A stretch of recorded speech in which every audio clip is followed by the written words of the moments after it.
Hello everyone, welcome to my YouTube channel grow with KC. मेरे channel पर आपको रोज़ नई नई जॉब अपडेट्स की जानकारी दी जाती है। तो अगर आपको नौकरी की तलाश है तो चैनल को सब्सक्राइब कर लीजिए। आज की वैकेंसी आई है national council of science museums की तरफ से। ये लोकेटेड है कोलकाता में। तो देखते हैं किन किन पोस्ट पे इन्होंने वैकेंसीज निकाली हैं। सबसे पहली पोस्ट है यहाँ पे टेक्नीशियन ए की। यहाँ पे आपकी 13 वैकेंसीज हैं। फिटर की 5 वैकेंसी, कारपेंटर के लिए 6 वैकेंसी, इलेक्ट्रॉनिक्स के लिए 1 वैकेंसी और इलेक्ट्रिकल के लिए यहाँ पे 1 वैकेंसी है। उन्होंने ये भी मेंशन किया हुआ है कि इनकी कौन कौन सी वैकेंसीज कहाँ कहाँ पर है। टेक्निकल असिस्टेंट के लिए बात कर लेते हैं। टेक्निकल असिस्टेंट ए के लिए आपके यहाँ पे 9 वैकेंसीज है। इलेक्ट्रॉनिक्स में 1 वैकेंसी है, कंप्यूटर में 2 वैकेंसीज है, इलेक्ट्रिकल में 2 वैकेंसीज हैं, मैकेनिकल में 2 वैकेंसीज हैं और सिविल में भी यहाँ पे आपकी 2 वैकेंसीज दी गई हैं। थर्ड पोस्ट है आपकी आर्टिस्ट ए की पोस्ट। यहाँ पे आपकी 2 वैकेंसीज है। फोर्थ पोस्ट है आपकी ऑफिस असिस्टेंट ग्रेड 3 की पोस्ट। यहाँ पे आपकी टोटल 6 वैकेंसीज दी गई हैं। अब बात कर लेते हैं टेक्नीशियन ए के बारे में। यहाँ जैसे मैंने आपको बताया कि यहाँ पे 13 पोस्ट है। इसमें से आपकी 8 पोस्ट जो है वो central research and training laboratory Kolkata में है। 2 पोस्ट आपकी साइंस सिटी कोलकाता में है और 3 पोस्ट आपकी रीजनल साइंस सेंटर भुवनेश्वर में है। इसमें आपको लेवल 2 की सैलरी मिलने वाली है, जो कि 19,900 से लेके 63,200 तक हो सकती है। इसके साथ आपको अदर अलाउंसेस भी मिलेंगे। टोटल आपकी जो सैलरी होगी स्टार्टिंग में वो, अगर आपकी जॉब कोलकाता वाले यूनिट में है तो आपकी स्टार्टिंग सैलरी होगी 38,908 रुपीज़। और अगर आपकी जॉब भुवनेश्वर में लगती है तो आपकी स्टार्टिंग सैलरी होगी 36,220 रुपीज़। असेंशियल क्वालिफिकेशन देख लेते हैं। यहाँ पे इन्होंने बोला है एसएससी और matriculation with certificate from ITI और इक्विवेलेंट इन रिलेवेंट डिसिप्लिन। आपने जो है 10th पास होनी चाहिए और आपके पास जो है आईटीआई का सर्टिफिकेट होना चाहिए रिलेटिव फील्ड में। Candidate must have 1 year experience after obtaining the certificate for course duration of 2 years। अगर आपने 2 साल का आईटीआई का कोर्स किया है तो आपको 1 year का एक्सपीरियंस होना चाहिए। अगर आपने 1 साल का कोर्स किया है तो आपको जो है यहाँ पे 2 years का एक्सपीरियंस होना चाहिए। और जो भी आपका आईटीआई का सर्टिफिकेट है वो आपका इनमें से किसी रिलेवेंट फील्ड में होना चाहिए।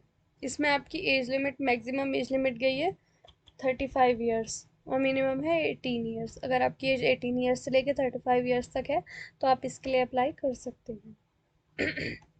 ये जॉब डिस्क्रिप्शन के बारे में इन्होंने बताया है कि आपको क्या क्या काम वहाँ पे करना होगा, तो ये आप पढ़ लीजिएगा। टेक्निकल असिस्टेंट के बारे में देख लेते हैं।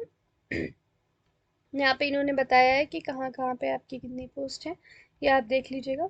यहाँ पे आपको लेवल 5 की सैलरी मिलने वाली है, जो कि है 29,200 से लेके 92,300 तक हो सकती है और साथ में आपको अदर अलाउंसेस भी मिलेंगे। और अगर आपकी जॉब कोलकाता में है तो आपकी स्टार्टिंग सैलरी होगी 59,600 रुपीज़ पर मंथ। और अगर आपकी जॉब भुवनेश्वर में है तो आपकी स्टार्टिंग सैलरी होगी 53,890 रुपीज़। एजुकेशनल क्वालिफिकेशन देख लेते हैं। टेक्निकल असिस्टेंट ए के लिए अगर इलेक्ट्रिकल का फील्ड है तो आपने डिप्लोमा कोर्स किया होना चाहिए इन इलेक्ट्रिकल इंजीनियरिंग 3 साल का। अगर कंप्यूटर साइंस के लिए आपने डिप्लोमा कोर्स किया होना चाहिए 3 साल का इन कंप्यूटर साइंस। या फिर आपका जो है NIE LIT ए लेवल का डिप्लोमा होना चाहिए इंफॉर्मेशन टेक्नोलॉजी का from a duly recognise institution, या फिर आपने BCA किया हो या फिर आपने BSc की हो कंप्यूटर साइंस में, तब आप इसके लिए अप्लाई कर सकते हो। मैकेनिकल की फील्ड के लिए आपने डिप्लोमा किया होना चाहिए 3 year का मैकेनिकल इंजीनियरिंग में।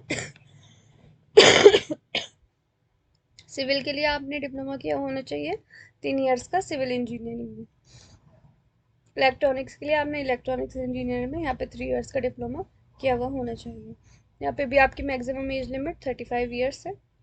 ये जॉब डिस्क्रिप्शन इन्होंने दिया हुआ है कि आपको जाके वहाँ पे क्या क्या काम करने पड़ सकते हैं, तो आप इसको पढ़ लीजिएगा। आर्टिस्ट के बारे में देख लेते हैं। यहाँ पे आपको लेवल 2 की सैलरी मिलने वाली है, जो कि पर मंथ आपको 38,908 रुपीज़ मिलेंगे।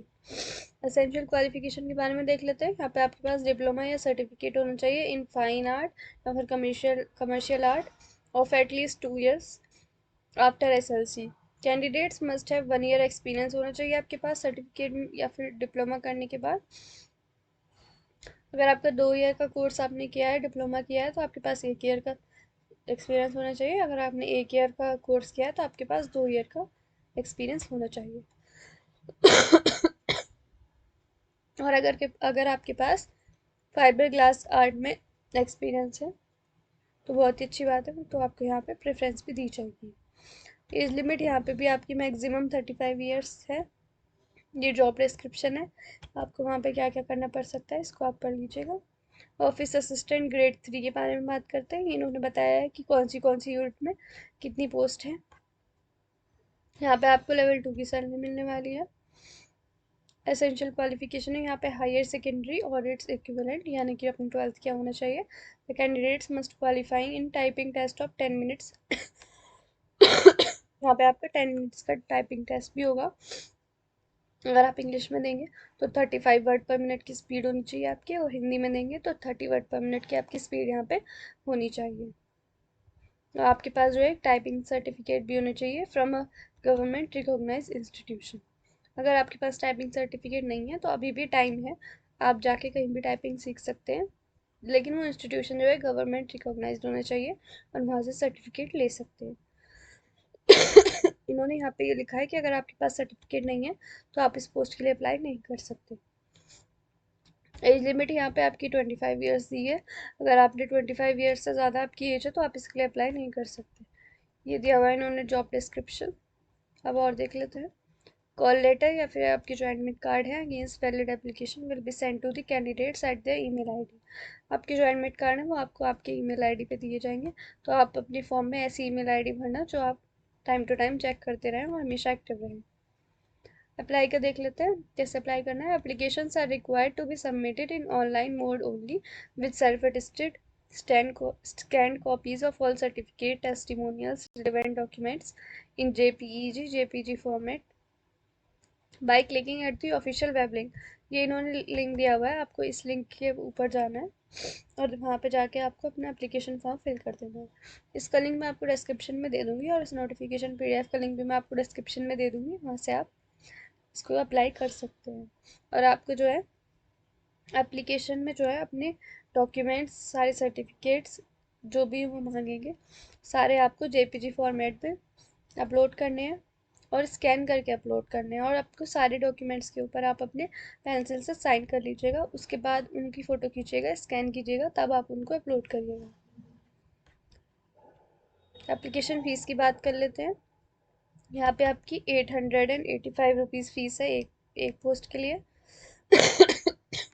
वुमेन कैंडिडेट्स या फिर SC ST PWD ex serviceman के लिए यहाँ पे कोई भी फीस नहीं है। फीस आपकी ऑनलाइन ही पे होगी। Last date of making online payment यहाँ पे आपके 23 मई है, और last date of submission of online application भी आपकी 23 मई है। तो 23 मई से पहले पहले आप अपने एप्लीकेशन फॉर्म फिल कर देना।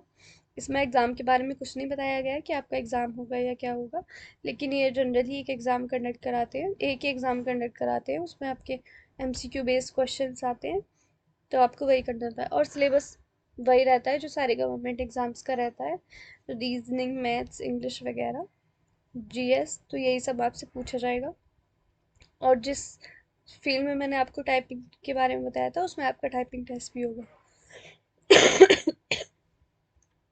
तो बस यही थी इसके बारे में सारी इंपॉर्टेंट इन्फॉर्मेशन जो मैं आपको बता चुकी हूँ।